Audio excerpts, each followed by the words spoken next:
Hey, what's going on, everyone? I hope you're doing well.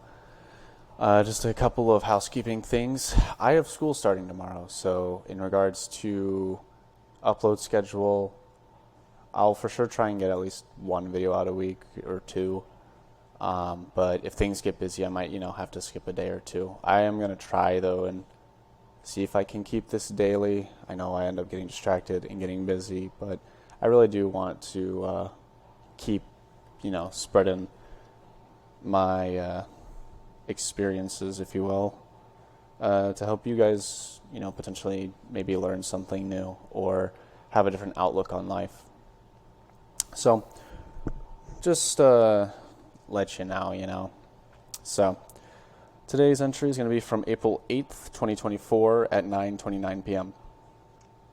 Today, I sat in my class and was having a wonderful morning. At the end of class, my professor stopped the class to listen to a few words he had for us. He had notified us that a student at the high school his kids attended had passed away. Now, the cause of death wasn't specified, but he and I both speculated that it could have been suicide. After telling us this, he followed up by saying that we are loved. He began to tear up. He powered through his emotions and shared his feelings about how sad the parents must have been upon finding their child dead. This all slipped away from me as the day went on, as my upper back and shoulders, neck as well, began to grow sore. On my way home, I was jamming out to some Japanese funk. I got home and made some mac and cheese. After dinner, the pain in my body began to ache more, and I laid on the ground. I then popped in my AirPods and started to listen to Alice in Chains' Nutshell, which is an amazing song, by the way. And I also began to write this entry while doing so. I began to slip into a slump, but it was okay. It was a welcomed one. I then took a shower, still listening to the song. As I dried off, I started to remember what my professor said. You are loved. I don't know what it was, but I started to tear up. I couldn't think of anything to say in my head but thank you, because I needed it. Despite my usually positive and driven mindset, it sometimes is good to have someone else spread these kind words, because I cannot ignore the times when I think of death. Every time I walk in the new hall for university, I cannot help but think about what it would be like to jump off any given floor and plummet straight through the atrium, down to the cold concrete floor below. I cannot help but think at times how painful it would feel if I somehow survived. I cannot help but think about what it would feel like to cut myself or slice my own throat. I cannot help but think about all the times I've just looked at someone and thought, what if I hurt them?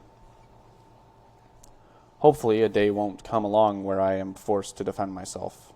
I really don't want to hurt anyone. But my dear reader and listeners, you have been seeing me through this book, seen my life, seen how dirty and gross my life is. Don't I deserve to die? Don't I deserve to feel what it's like to feel stabbed or shot or left to starve, left to drown, left to suffocate? Don't I deserve to not live this life, occupy this vessel, and fly away, expelling my existence from you all? Don't I deserve to get rid of this pain that you all never seem to have, but only I have?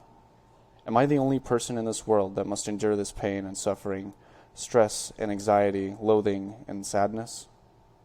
Because if so, then I will relinquish my right to live in order to only pass it on to someone else.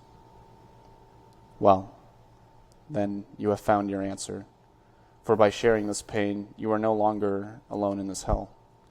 But be warned, for ending your life will only cause the next person to bear the very same weight, and their own life will also cease to exist. But, my friend, like I said, you have found your answer. If you say you cannot handle it anymore, but also say that you wish to not hurt others, then there is only one thing to do. It may be hard. It may take time. It may feel impossible. But need I remind you the impossible weight you have been carrying all this time? listeners, I love you. 10:20 p.m. I'll see you guys later.